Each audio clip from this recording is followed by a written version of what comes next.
The massive crystalline chamber of the Galactic Council hummed with the voices of 100 different species. Ambassador Zektar of the Hegemony adjusted his translator device as he prepared to address the assembly about the newest potential member race discovered in the Outer Rim territories. His 4 eyes scanned the datapad containing information about a species that called themselves humans from a planet designated as Earth. Fellow council members.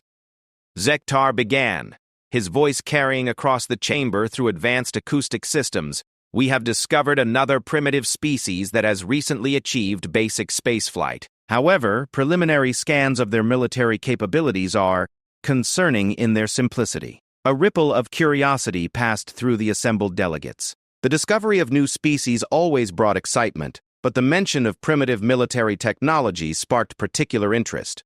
War and conflict were universal constants across the galaxy, and every species had their own approach to violence and protection. Commander Yithal of the warrior caste leaned forward from her position in the military advisory section. Her reptilian features showed skepticism as she activated her own display screen. Show us these weapons, Ambassador. What could be so primitive about them that you find it noteworthy? Zektar manipulated his control interface, and massive holographic displays materialized above the assembly floor. The images showed various human weapons, starting with simple clubs and swords, then progressing through history to more advanced designs. The delegates watched with growing amusement as they saw crude gunpowder weapons, then more refined projectile launchers. Observe, Zektar continued, highlighting specific weapons. These humans still rely primarily on what they call kinetic projectiles.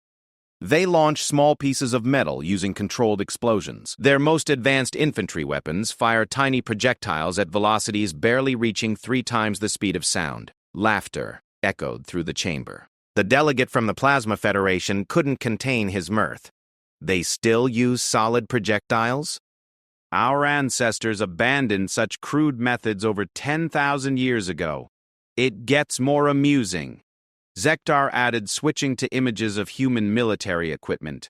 Their soldiers carry these projectile weapons into combat, along with primitive optical devices for targeting.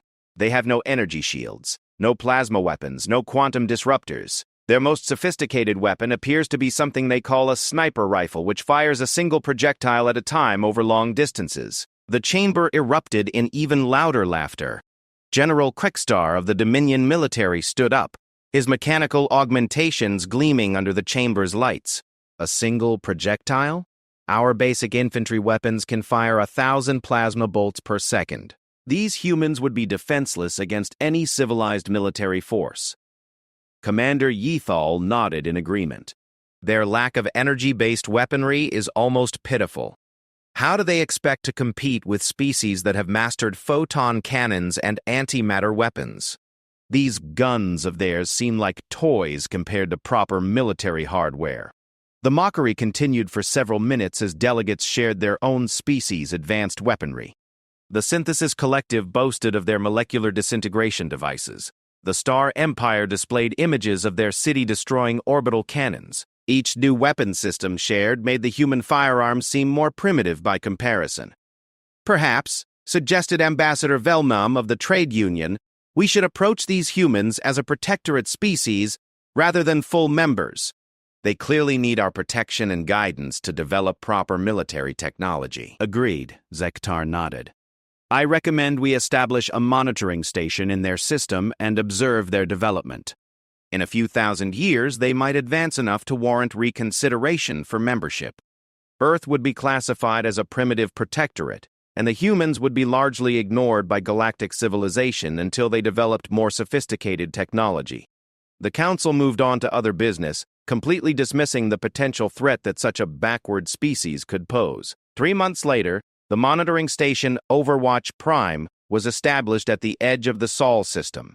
The facility was staffed by junior officers and scientists from various council species, all viewing the assignment as either punishment duty or an easy posting for those seeking to avoid real military service. Lieutenant Commander Zashek, a young officer from the Hegemony, found himself in charge of the facility due to a bureaucratic error that he chose not to correct. The posting was supposed to be temporary, but the remote location and lack of interesting activities meant that staff rotations were infrequent. Most of the crew spent their time monitoring human broadcast signals for entertainment rather than conducting serious military analysis. "Sir," called Technician Mordai from his monitoring station, "I'm picking up increased human military activity. It appears they're conducting what they call training exercises with their primitive weapons."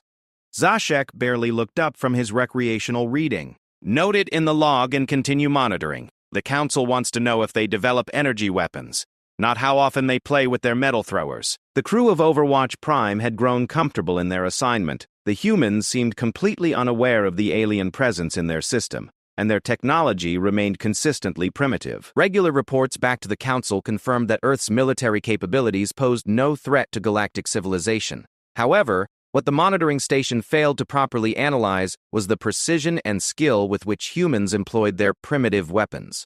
The alien observers, accustomed to weapons that relied on overwhelming firepower and advanced targeting systems, completely missed the importance of human marksmanship, tactics, and adaptability.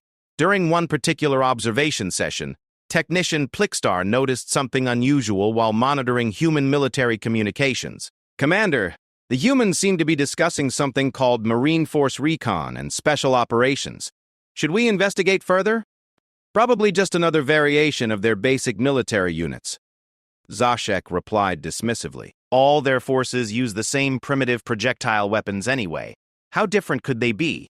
This casual dismissal would prove to be a critical oversight. The monitoring crew, trained to recognize threats based on technological advancement rather than tactical sophistication, completely failed to understand the lethal efficiency that human special forces had achieved with their simple weapons. As months passed, the aliens continued their routine observations, growing more convinced that humans represented no military threat whatsoever. They watched human conflicts through their advanced sensors, seeing only primitive armies shooting metal projectiles at each other.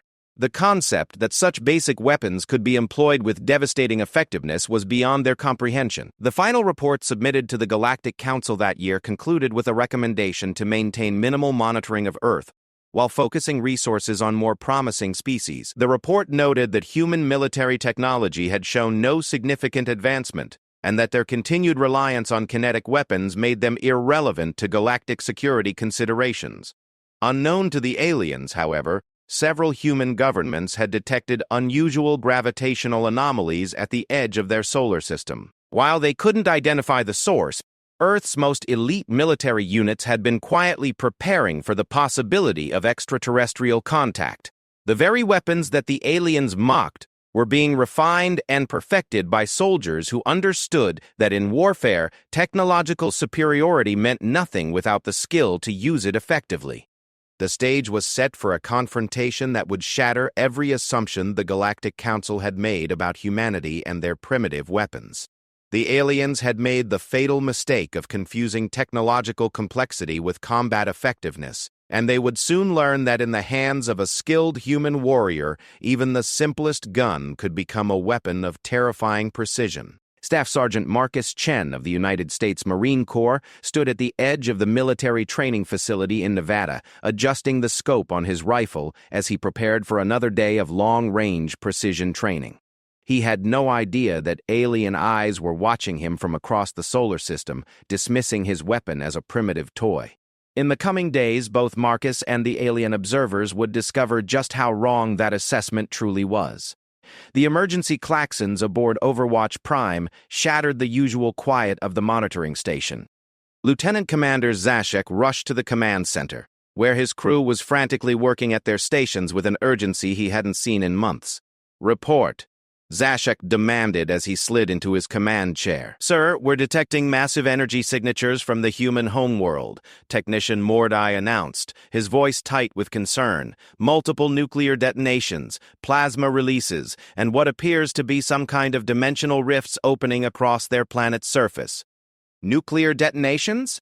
The humans achieved nuclear technology months ago, but they weren't supposed to be advanced enough to weaponize dimensional manipulation. "Are you certain about those readings?" "Confirmed, sir. The energy patterns are unlike anything in our databases. It's as if reality itself is being torn apart in multiple locations across Earth."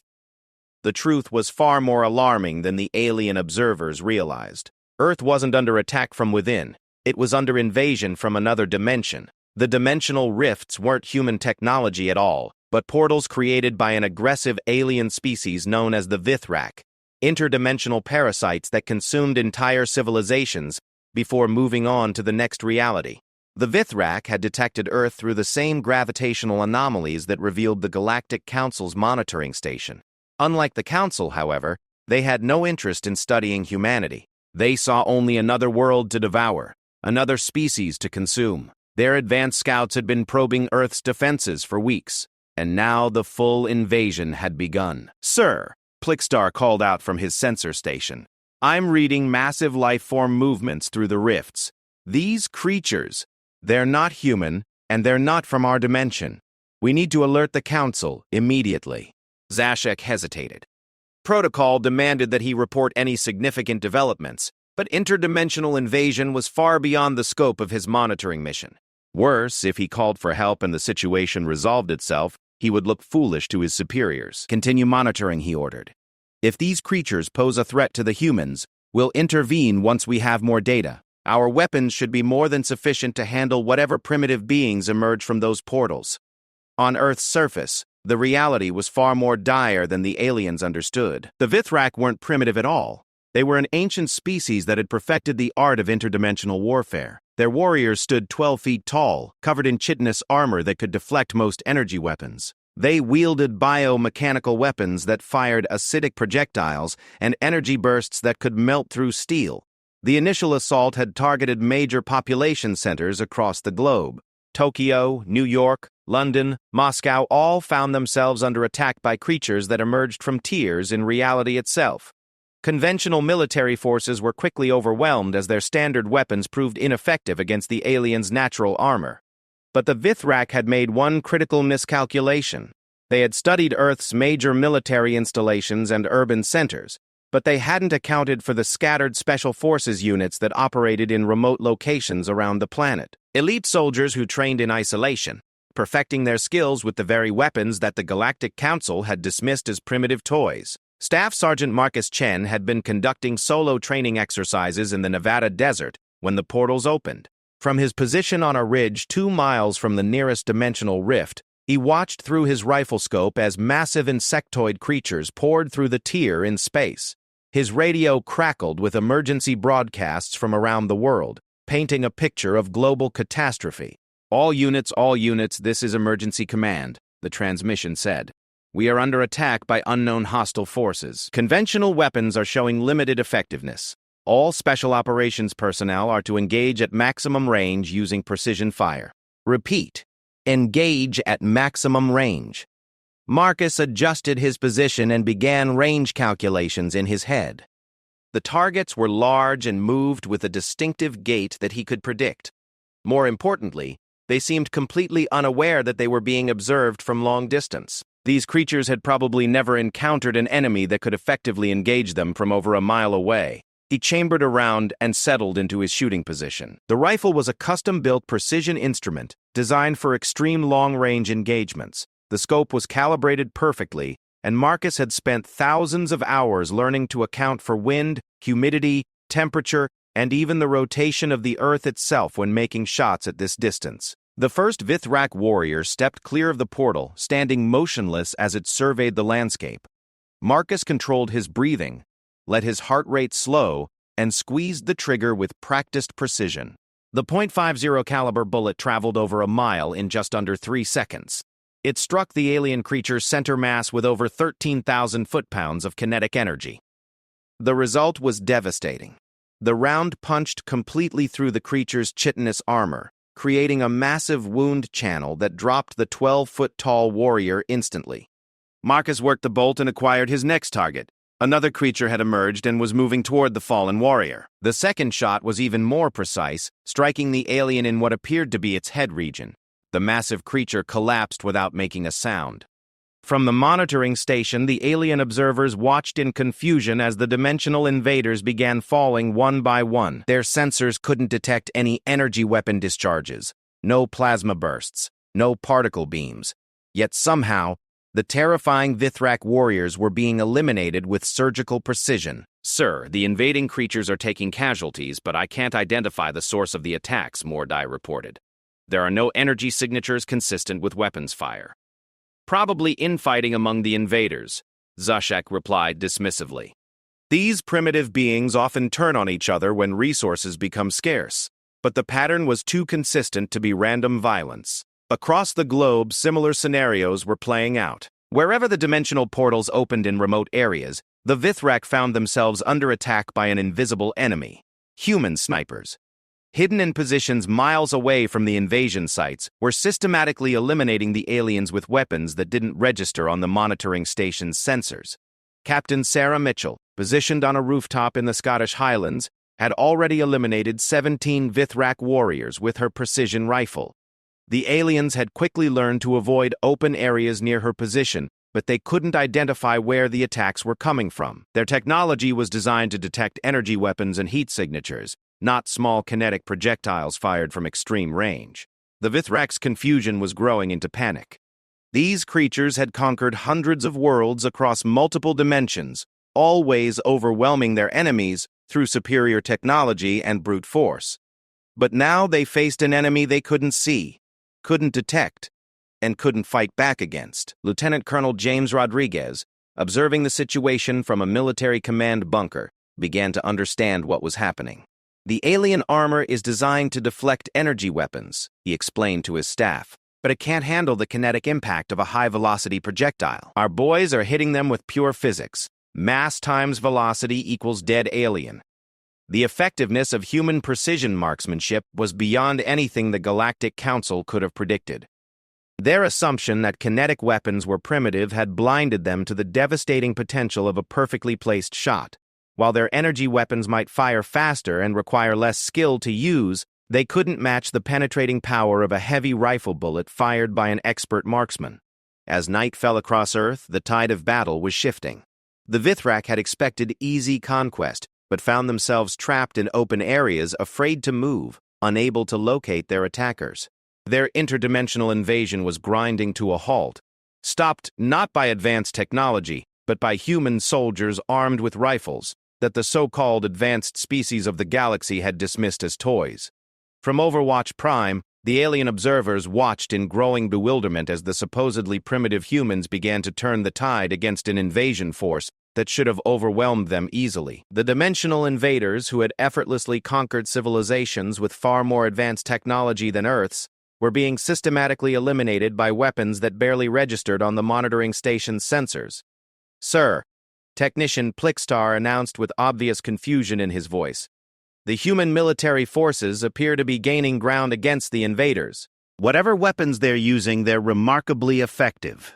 Zashek stared at the tactical displays in disbelief.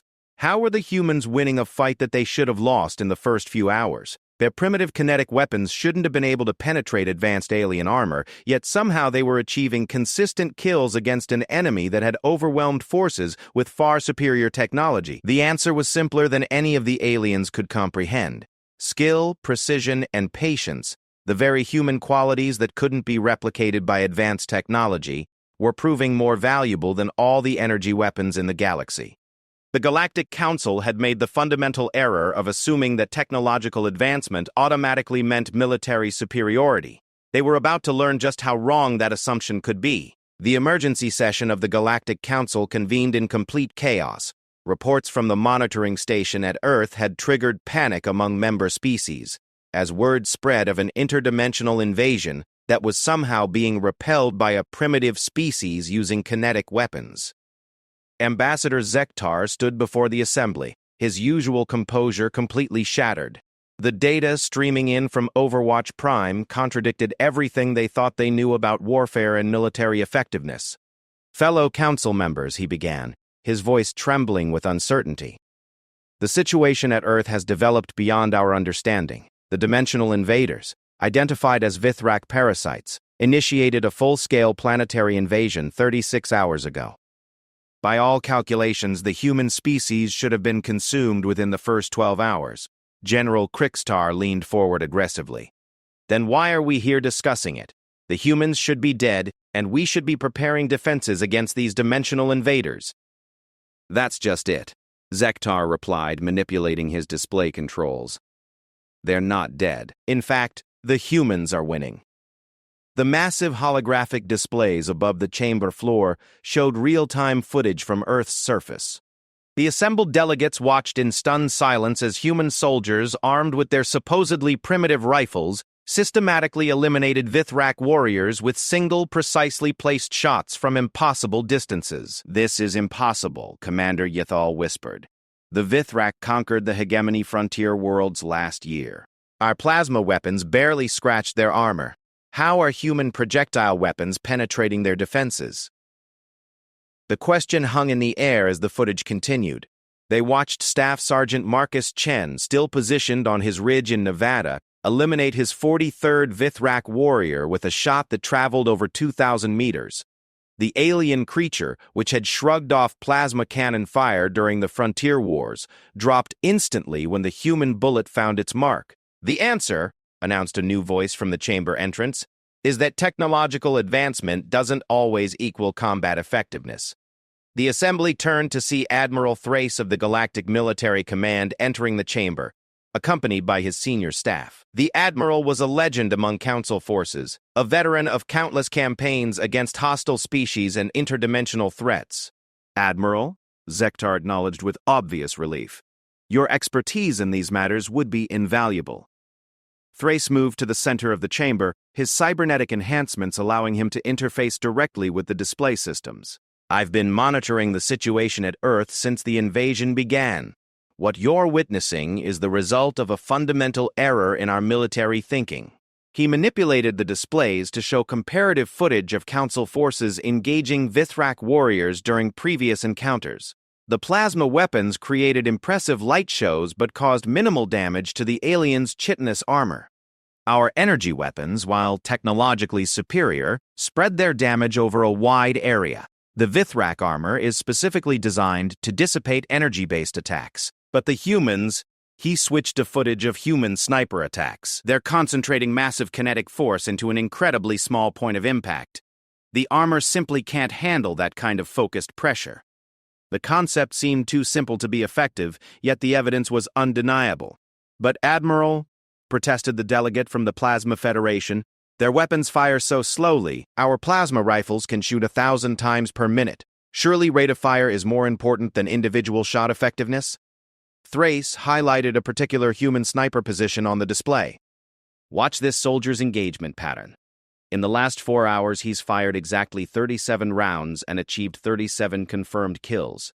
Your plasma rifle might fire 1,000 shots per minute, but how many of those actually eliminate the target?" The uncomfortable truth was settling over the assembly. Their advanced weapons compensated for poor accuracy with overwhelming firepower. But against armored enemies, this approach was wasteful and often ineffective. "There's more," Thrace continued. "The humans have achieved something we've lost in our pursuit of technological advancement: true marksmanship. They can consistently hit targets at ranges where our sensors can barely detect movement." He showed footage of Captain Sarah Mitchell engaging Vithrak warriors at distances exceeding 3 kilometers. Her shots were so precise that she could target specific weak points in the alien's anatomy, ensuring instant kills with every round. This level of accuracy is achieved through training, experience, and an understanding of ballistics that we've forgotten. We rely on our targeting computers, while the humans have learned to account for wind, gravity, atmospheric pressure, and even planetary rotation when making their shots.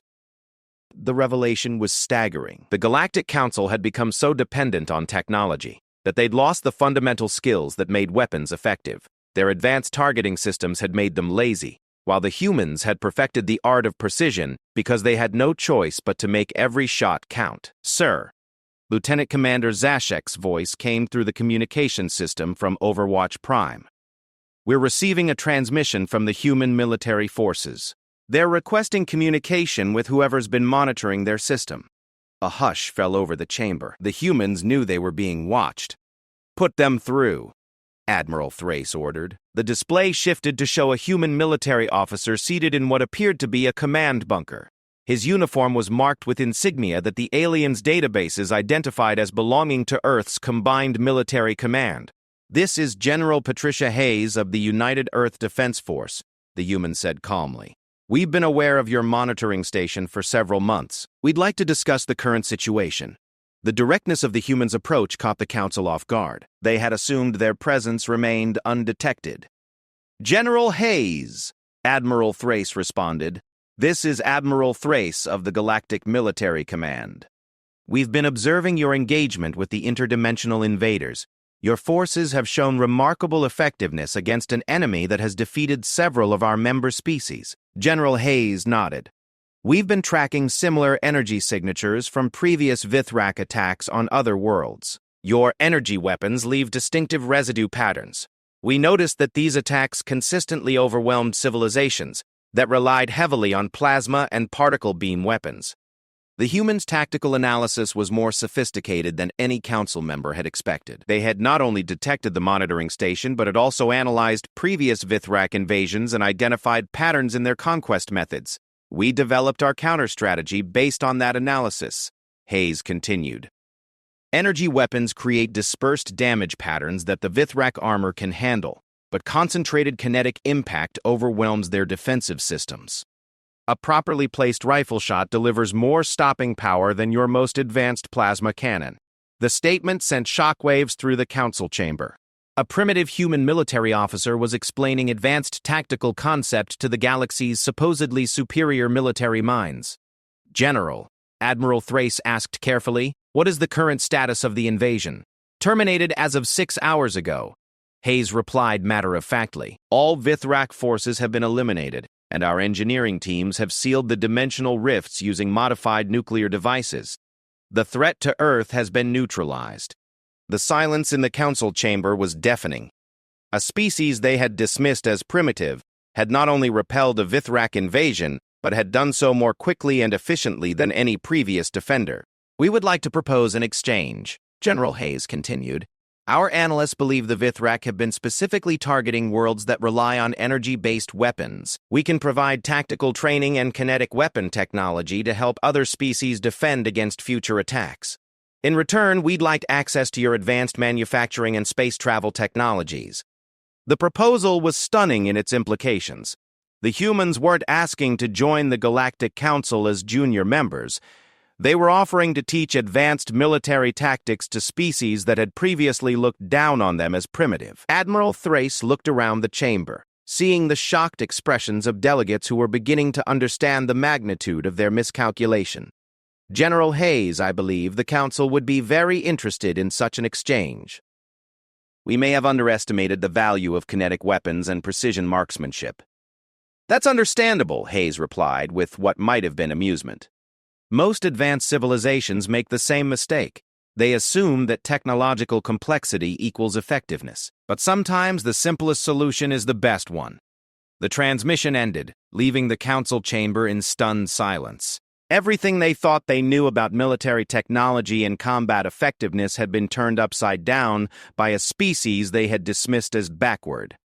Ambassador Zekdar was the first to speak. "I believe we need to revise our assessment of human military capabilities." "Agreed," Admiral Thrace nodded. "And perhaps we need to reconsider our entire approach to weapons development. The humans have proven that skill and precision can overcome technological superiority." The Galactic Council faced an uncomfortable truth. In their pursuit of more advanced weapons, they had forgotten the fundamental principle that effectiveness matters more than complexity. The humans, with their primitive guns and superior training, had achieved what the galaxy's most advanced civilizations could not. Within days, the first human military advisors would arrive at Council worlds, teaching alien soldiers how to use kinetic weapons effectively. The simple firearms that had once been mocked as primitive toys were now recognized as instruments of devastating precision when wielded by skilled hands.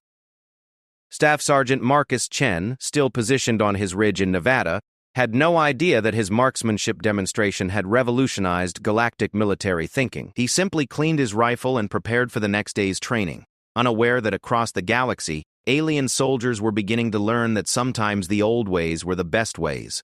The truth about human weapons had been revealed, and the galaxy would never underestimate the power of a well-aimed shot again.